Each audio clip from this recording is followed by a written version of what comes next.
Hi hello வணக்கங்க. என்னடா புது வருஷம் பிறந்துருச்சு, புதுசா இவர் சப்ஜெக்ட் வீடியோ எதுவுமே போடலையே அப்படின்னு சொல்லிட்டு நீங்க நிறைய பேர் தேடிட்டு இருப்பீங்க. உங்களோட தேடலை தவிக்க விடாம சூப்பரான ஒரு சப்ஜெக்ட் அண்டரோட தான் இன்னைக்கு நான் வந்திருக்கேன். என்ன அப்படின்னு பாத்தீங்கன்னா, பேக்ரவுண்ட்ல பாத்திருப்பீங்க இந்த சம்மு, சரியா? இது நிறைய காம்படிட்டிவ் எக்ஸாம்ல ரீசனிங் டைப் கொஸ்டின்ஸ்ல இது வரும், சரியா?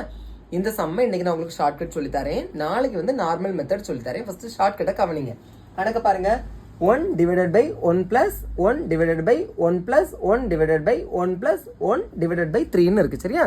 இதுல ஸ்டெப்ஸ் ரொம்ப ரொம்ப சிம்பிள். இந்த லாஸ்ட் இருக்கக்கூடிய நம்பர் இருக்கு பாத்தீங்களா, இந்த ரெண்டையும் அப்படியே எழுதிக்கணும். எழுதுனதுக்கு அப்புறம் 1 2 3 ஸ்டெப் நம்ம செய்ய போறோம். எப்படின்னா 3 ஆட் பண்ணி இங்க போட போறோம் ஒரு ஸ்டெப். அடுத்தது 4 ஆட் பண்ணி இங்க போட போறோம் ரெண்டாவது ஸ்டெப்.